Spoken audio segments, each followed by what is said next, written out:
Olá, seja muito bem-vindo a mais uma aula do nosso curso TCC na Prática aplicado ao tratamento do TDAH. E nessa aula nós vamos falar sobre as comorbidades, né? Aquilo que pode vir comórbido ao TDAH. E vamos falar também de diagnóstico diferencial. É importante a gente poder identificar isso para que o nosso plano de tratamento ele seja mais assertivo, porque muitas vezes o TDAH ele não vem sozinho, ele vem em um pacote, né? Ele vem com um kit aí de outros transtornos comórbidos que têm as suas necessidades específicas também. E muitas vezes existe também uma confusão de diagnóstico. Nem sempre é TDAH.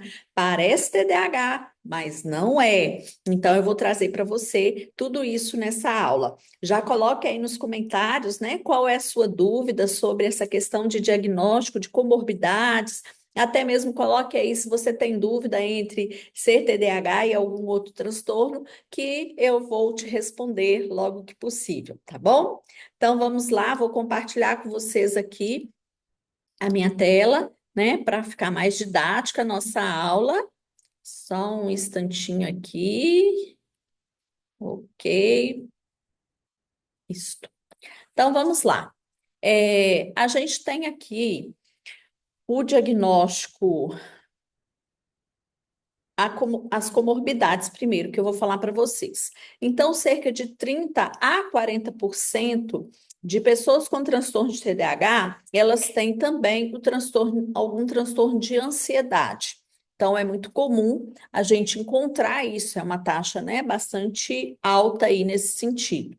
Também, as pesquisas indicam que 40 a 60%, que ainda é um número maior, né, podem ter aí o transtorno opositivo desafiador ou opositor desafiador, tá? Então, também na fase, né, da infância e da adolescência, aí a gente pode encontrar o transtorno opositor desafiador juntamente com o TDAH.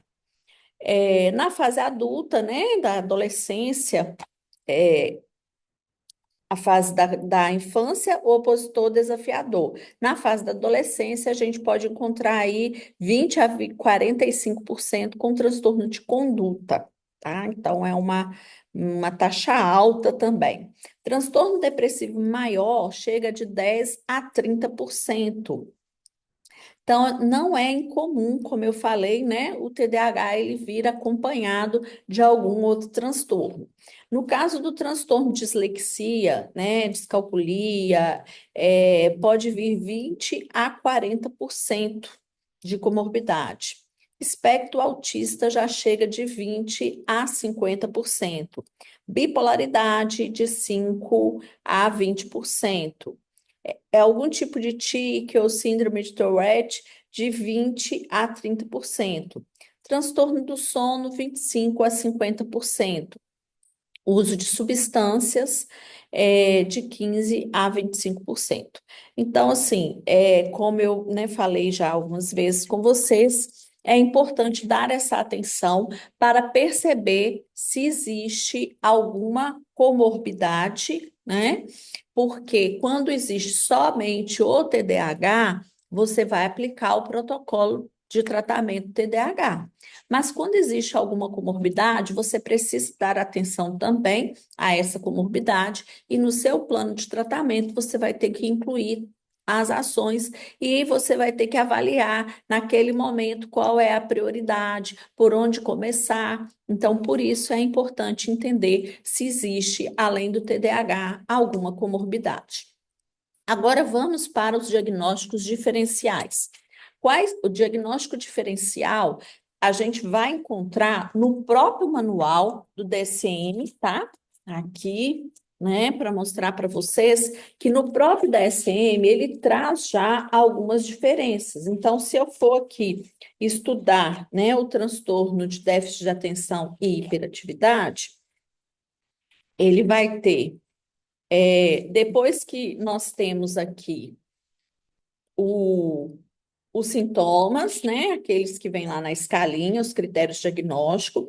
Ele vai trazer as características diagnósticas, características associadas, a prevalência, o desenvolvimento e curso, fatores de riscos e prognósticos, questões diagnósticas relacionadas à cultura, relacionadas a sexo e gênero, marcadores diagnóstico, associação de pensamentos e comportamentos suicidas, consequências funcionais do transtorno, né, do déficit de atenção, e aí, por fim, ele vem com o diagnóstico diferencial. Eu não peguei todos que estão aqui, peguei alguns que são principais, mas aqui você vai encontrar o diagnóstico diferencial 1, 2, 3, 4, 5, 6, 7, 8, 9, 10, 11, 12, 13, 14, 15, 16, 17 diagnósticos diferenciais. Então, é importante, né, quando você for tratar o seu paciente com TDAH, que você leia, que você estude isso aqui para clarear para você. E dentro das comorbidades também, ele traz aqui as taxas e traz, né, um pouquinho de cada tipo de comorbidade. Como o nosso curso é TCC na prática, o meu objetivo é te levar a aplicar, né, esse conhecimento teórico na prática. Eu escolhi aqui para vocês aqueles que são mais comuns da gente ver essa confusão que o psicólogo, no profissional faz na hora do diagnóstico, as dúvidas que mais aparecem nas supervisões, né, nas mentorias que eu faço. Então, aqui a gente tem TDAH versus dislexia. O que é semelhante entre TDAH e dislexia? A primeira semelhança, dificuldades escolares e acadêmicas. Então, pode ocorrer com o TDAH, né? Essa dificuldade escolar, pela desatenção, pela hiperatividade, por ele não conseguir manter-se focado nas aulas, né? Tudo aqui a gente já viu de sintomas.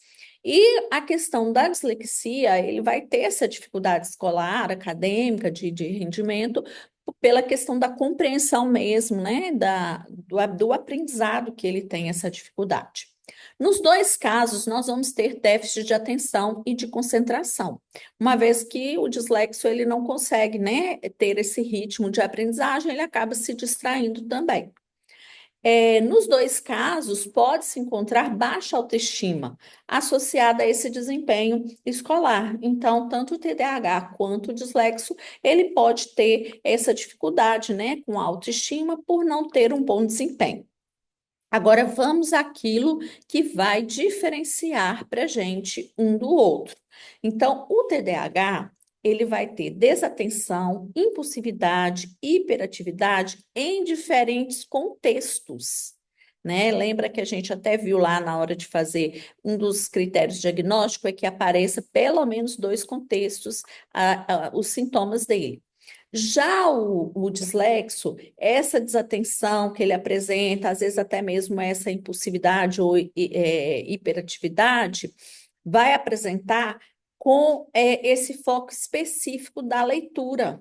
Então, é um transtorno de aprendizagem com foco na leitura e na escrita e na decodificação das palavras. A atenção dele para outras tarefas, né, pode estar preservada, pode estar, não pode ser afetada, né, ele não fica afetado para fazer outras coisas que não sejam a leitura e a escrita. Então, raciocínio clínico, tá? Pega essa aí comigo. Raciocínio clínico é o quê? É você observar essa desatenção, impulsividade, hiperatividade somente quando ele vai fazer alguma tarefa que requer a leitura, ou é em outras tarefas que não só na leitura. Então, se é só na leitura, indicativo que isso tem a ver com a dislexia. Se, além da leitura, em outras atividades, em outros ambientes, ele apresenta essa desatenção ou impulsividade e hiperatividade, a gente vai perceber que é o TDAH, ok? Então, vamos para mais um diferencial aqui. Diferencial entre TDAH e ansiedade generalizada. Então, nós vamos observar o seguinte: quais são as semelhanças? A pessoa que tem um transtorno de ansiedade e que tem TDAH, ambas vão ter dificuldade na concentração, na atenção. Ambas vão ter agitação, inquietação, ambas podem ter o sono prejudicado. Agora, na diferença, vamos ver que bacana isso aqui, ó, para a gente poder ter Raciocínio clínico. TDAH. A desatenção ela é constante e está presente desde a infância. E a inquietação também pode ser física. E no TDAH, essa inquietação, essa desatenção, ela está focada no presente, no momento agora. Ele não consegue ficar focado, ele se distrai com um volume muito alto de pensamentos, né? Vem muitos pensamentos, mas esses pensamentos eles não têm uma sequência, um porquê, uma dúvida do futuro. É que vai vindo aquele volume alto de pensamentos, tá? Já no TAG, a dificuldade de atenção, ela está relacionada a uma preocupação, então pré quer dizer antes, né? Ele está se ocupando antes excessivamente com o futuro, né? Então ele está com pensamentos negativos, com um volume de pensamentos muito grande, mas o raciocínio clínico tem que ser esse. Quais são os pensamentos? Os pensamentos estão relacionados ao futuro? Será que vai dar certo? Que eu vou conseguir? Será que eu vou dar conta? Lá na frente não vai dar certo? Então, quando o volume de pensamentos que vem, que provoca essa distração, essa desatenção, está relacionado a pensamentos negativos com o futuro, com medo de falhar, com medo de não dar certo, com medo de acontecer algo pior, aí está caracterizado ansiedade. Agora, quando esse volume de pensamentos, eles não têm um conteúdo específico e estão ali presentes, como o dia a dia mesmo, que vai aparecendo aquele fluxo de pensamento, na mesma hora que pensa uma coisa, pensa outra, e muitas vezes está focado, está abrangendo o presente, aí pode ser o TDAH, tá? Os sintomas surgem geralmente em momentos de estresse, no caso do TAC, em momentos de pressão, em momentos de estresse. E o TDAH pode ser em qualquer momento, ok? Então, diagnóstico diferencial entre TDAH e ansiedade generalizada. Ô, Cleide, mas quando são os dois? Quando ele tem TDAH e ele tem ansiedade generalizada? Então, a gente vai ter esses dois tipos. Nós vamos ter pensamentos, um volume de pensamento grande acerca do que está acontecendo, a inquietação motora, a dificuldade vai estar presente desde a infância, né? Agora, ele também vai ter características de pensamento acerca do futuro, preocupação excessiva com o que está por vir, pensamentos negativos e dificuldade de lidar com estresse. Né? Aí é um pacotinho, né, com os dois juntos, mas separados a gente vai ter essa diferença, ok? Então vamos para mais um diagnóstico diferencial. Espero que esteja fazendo sentido para você. Qualquer dúvida é só deixar aí a sua perguntinha também, bom? TDAH e transtorno de personalidade borderline. O borderline e o TDAH, eles vão ter semelhanças de impulsividade, né? Irritabilidade emocional, dificuldades em relações interpessoais. Isso por causa das áreas do cérebro que são comumente afetadas, né? O controle inibitório, a parte do sistema límbico, então eles vão ter essa questão em comum. Porém, quais são as diferenças? O que que difere um do outro? No caso do TDAH, a impulsividade ela é mais comportamental. O que que é impulsividade comportamental? É no fazer, né? Então ele tem impulsos, por exemplo, para falar sem pensar, para responder antes da pessoa terminar a pergunta, para intrometer em outras conversas que não são conversas diretamente ligadas a ele, né? E ele age, às vezes, sem medir na questão comportamental mesmo, né? Na questão, às vezes, de consumo de alguma coisa que ele vai extrapolar. Mas esses sintomas estão presentes desde a infância e têm puramente esse contexto comportamental. No caso do borderline, a impulsividade, ela tem um forte componente emocional.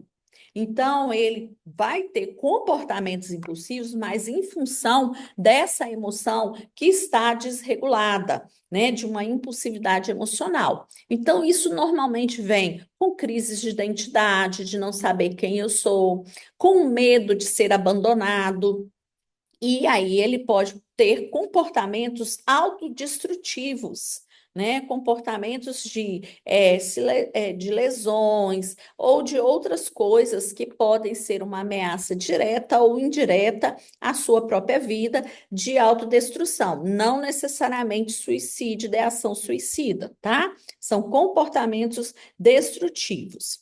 E isso aí vai se manifestar geralmente no final da adolescência e início da vida adulta, tá? Então, não tem essa presença normalmente na infância. Então, em geral, vai ser a partir da adolescência. Então, fiquem atentos. Comportamentos impulsivos, que são comportamentos puramente e que vêm desde a infância, indica o sinalizador aí para o TDAH. Comportamentos impulsivos, mas com componente emocional, de crise de identidade, medo de abandono, comportamentos autodestrutivos e que se manifestaram a partir da adolescência, liga o alerta para o transtorno de personalidade borderline. É claro, gente, que aqui eu estou falando de pontos importantes para diagnósticos diferenciais. Não quer dizer que só com isso aqui você vai diagnosticar. Você vai precisar consultar o manual, ver a história clínica desse paciente, ver outros sintomas, ok? Diagnóstico diferencial agora entre TDAH e transtorno do espectro autista. Os dois podem ser comórbidos, assim como os outros que eu falei, mas existe também só o TDAH e só o TEA. E aí, como que eu vou diferenciar? Semelhança, dificuldade de atenção, ambos podem ter, tá? Comportamentos repetitivos, ambos podem ter. Dificuldades sociais, ambos podem ter. Agora, qual o ponto de diferença? O TDAH, quando ele tem um interesse, o interesse às vezes ele vai ser variado, ele muda de interesse. É que muita gente fala assim: ah, o TDAH tem hiperfoco e o TEA também tem hiperfoco. Sim, só que o hiperfoco do TEA é diferente do hiperfoco do TDAH. Por que que é diferente? Porque o TDAH ele pode variar esse hiperfoco. Então, digamos aí que ele está muito interessado nesse livro. E aí surgiu esse hiperfoco pelo livro. Ele vai ler, vai ler, vai ler, vai ler até terminar esse livro, porque ele está com hiperfoco na leitura desse livro. Só que aí, de repente, amanhã, ele descobre um joguinho aí que ele gostou muito. E aí ele fica com hiperfoco naquele joguinho, ele só quer jogar aquilo, aquilo, aquilo o tempo todo, né? Então ele vai mudando esse hiperfoco. Já no TEA, não, o interesse é restrito. Ele tem um hiperfoco numa demanda específica, num assunto específico. Por exemplo, se ele gosta de dinossauro, ele vai saber tudo de dinossauro e ele vai saber coisas minuciosas, curiosas que ninguém conseguiu imaginar sobre o dinossauro, ou pensar que as pessoas comuns não têm esse interesse. Ele vai hiperfocar em dinossauro. Se ele tem aí, por exemplo, hiperfoco com questões astronômicas, né? Então, ele vai entender tudo de planeta, de galáxia, de estrela, de isso, de aquilo, e ele vai ser profundo nisso, e isso vai permanecer com ele. Ele não fica mudando de hiperfoco. Ok? Então, diferença entre o hiperfoco do TDAH e do TEA. É muito importante você ter esse cuidado aí de entender, tá? Dificuldade de sociais por impulsividade. Isso vai acontecer no TDAH. Ele vai ter dificuldades para se relacionar porque ele é impulsivo, porque às vezes ele fala o que, sem pensar, ele faz, né, comentários infelizes, ele vai às vezes se intrometer onde ele não é chamado pela impulsividade e isso vai causar problemas sociais. Já as dificuldades sociais do TEA são diferentes. Ele tem dificuldades sociais porque ele tem déficit na comunicação e na compreensão social, né? Ele não consegue, às vezes, se expressar tão bem e nem compreender tão bem o que o outro está expressando, né? A questão aí da entendimento emocional também, da empatia, né? Então vai entrar tudo aí nesse ponto. E, inclusive, no TEA pode ocorrer esse atraso de linguagem, esse atraso de fala, e no TDAH isso não ocorre. Mais uma diferença aqui para gente, tá? Semelhanças e diferenças entre TDAH e transtorno bipolar. O que pode acontecer? No TDAH e no bipolar, nós vamos ter a presença e a semelhança de impulsividade, hiperatividade, durante os episódios de mania no bipolar, né? E a oscilação do humor, a desregulação emocional, vamos dizer assim. E quais são as diferenças? O TDAH, os sintomas são crônicos, né, de impulsividade, de hiperatividade, de desregulação emocional, oscilação de humor, é persistente e crônico. Desde a infância ele já apresentava essas oscilações, ele já era impulsivo, ele já era hiperativo. O bipolar, não, né? Pode não ter apresentado até determinada idade e de repente apresentar. E na bipolaridade, a gente vai ter ciclos, né, distintos entre a mania, hipomania e a depressão. Então, a pessoa pode estar num ciclo de mania e hipomania que vai apresentar mais a hiperatividade, a impulsividade. Mas quando ela estiver no ciclo da depressão, isso não vai apresentar tanto, né? E o humor é extremamente elevado quando ele está na mania ou muito baixo quando ele está deprimido. E são fases distintas. Já no TDAH, isso se mistura, essa desregulação, ela não tem um ciclo. Ora ele está assim, ora ele está assado, ora ele muda, mas sem ter esse ciclo para fechar como na bipolaridade, ok? Gente, tá ficando claro? Não esquece de mandar aí a sua dúvida se não estiver, ok? É, Poxa vida, acho que eu faltei. Ah, não, tá aqui. Diagnóstico diferencial, semelhanças e diferenças entre TDAH e depressão, tá? Então, as semelhanças: o TDAH, falta de concentração, desmotivação, baixo rendimento e baixa autoestima. Ambos vão passar por isso aí, tanto o TDAH quanto a depressão. Agora vamos para a diferença. A diferença, TDAH, sintomas são contínuos, presentes desde a infância. Mesmo quando ele está com humor estável, mesmo quando ele está bem, ele tem falta de concentração, ele tem desmotivação, ele tem baixo rendimento. Já na depressão, não. A desatenção, ela aparece por causa do humor deprimido, porque ele, né, vai ter essa falta de energia, ele vai ter um interesse reduzido pelas coisas, então aí a concentração, a motivação, a autoestima, né, vão estar em baixa. Então, lembrando que o TDAH é ao longo da vida, independente do humor dele, ele vai ter essas questões. Já na depressão, né, vai ser em função do humor deprimido. Porque ele está deprimido, aparece isso daí, ok? Então, espero, né, que tenha ficado claro para você nessa aula essas comorbidades, bem como os diagnósticos diferenciais. E aí, como eu falei, tendo alguma dúvida, você me manda aí no chat, tá? Vamos encerrando mais uma aula incrível do nosso TCC na prática aplicado ao tratamento do TDAH. Um beijo e até a nossa próxima aula.